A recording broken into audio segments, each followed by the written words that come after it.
This morning on Daybreak, a local blood bank is falling behind on reserve levels, but there are extra incentives for you to help out. And with warmer weather settling in, the Springfield Health Department is taking steps to make sure people are safe while swimming in rivers and streams. Plus, a Traffic Tuesday report targeting a specific type of intersection that some may be unfamiliar with. We'll break it down for you and have much more coming up this morning on Daybreak.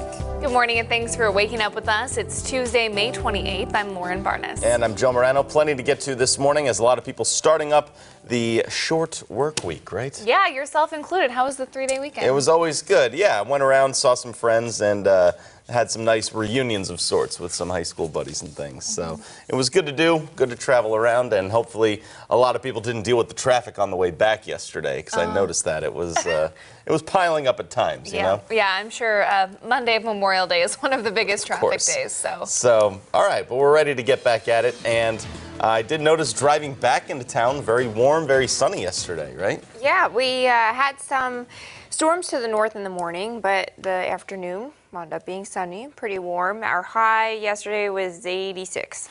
That's pretty steamy for Memorial Day. I like that. How are we starting off today? Yeah, it's sort of a repeat. Quiet again this morning. We've got some dry roads and pretty warm temperatures. Just a few clouds. No rain out there at all. You'll have a dry commute back to work this morning. It is 67 degrees in Springfield, 71 in Joplin, 67 in Monette, and 65 in Mountain Grove. These dew points again are still pretty sticky in the low to middle 60s. So we are again climbing that muggy meter, and that humidity by later on this evening and overnight will wind up fueling some thunderstorms. Otherwise, dry through the afternoon today. Green light conditions on the roads, not concerned about anything like that. At the pool today, lots of sunshine. We'll have a couple of more clouds filter in late. A very high UV index of 10. Temperatures stay in the middle 80s through the evening hours. We're looking at a temperature of 84 by 5 o'clock. Showers and thunderstorms set up to the north and west by this evening. This is our severe risk for tonight. A slight risk for much of the Ozarks here in the yellow, and then tomorrow another round of strong and severe storms. Details on the 2 punches coming up in 10 minutes.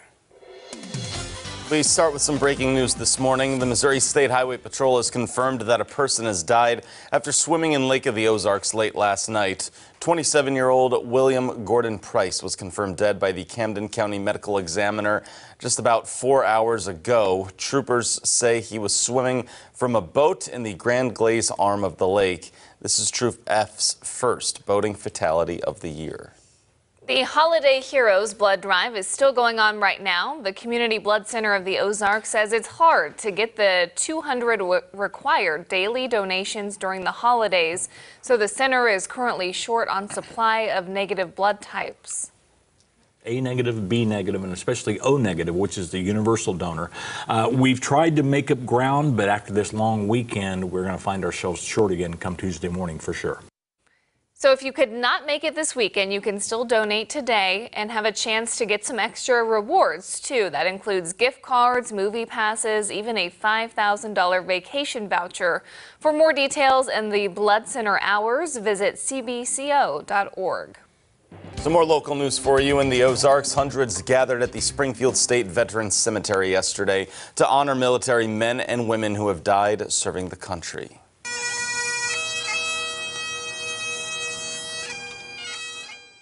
Veterans we spoke with told us of the importance for young people to understand the sacrifices honored on Memorial Day and how we can honor those who have served. Freedom and liberty. You gotta, make sure the government's working for you and doing the right things, and we're electing the right people.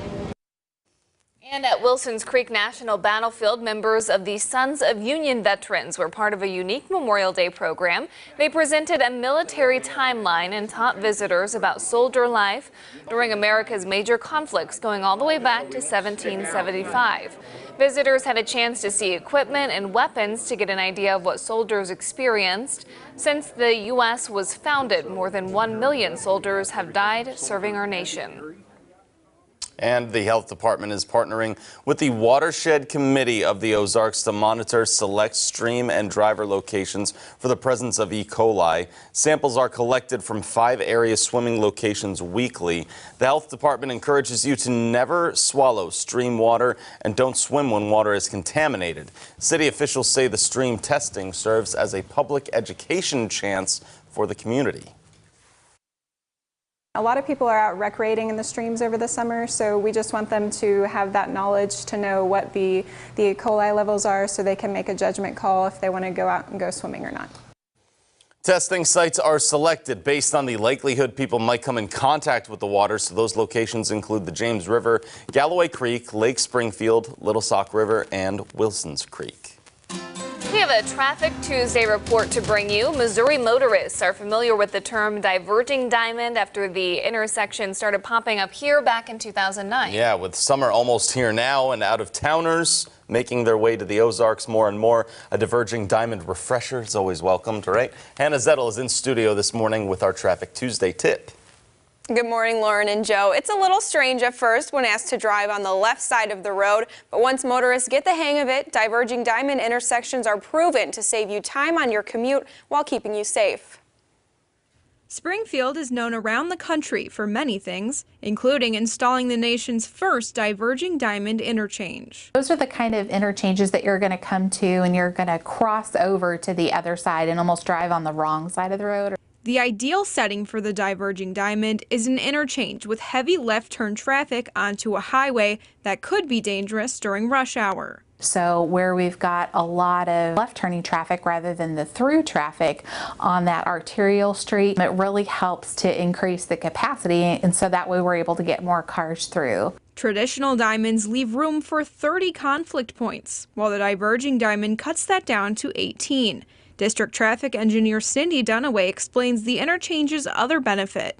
The first thing it does is it slows traffic down.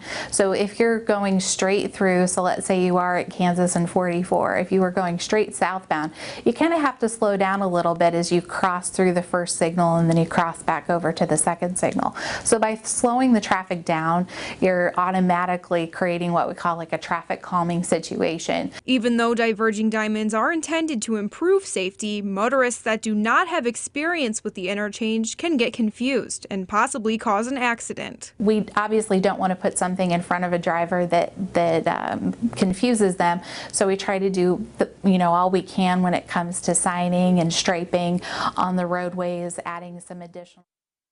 Now, as far as pedestrians and cyclists are involved in the diverging diamond, bikes should follow the flow of traffic. Pedestrians should stick to designated crosswalks, sometimes surrounded by a concrete barrier for that extra protection.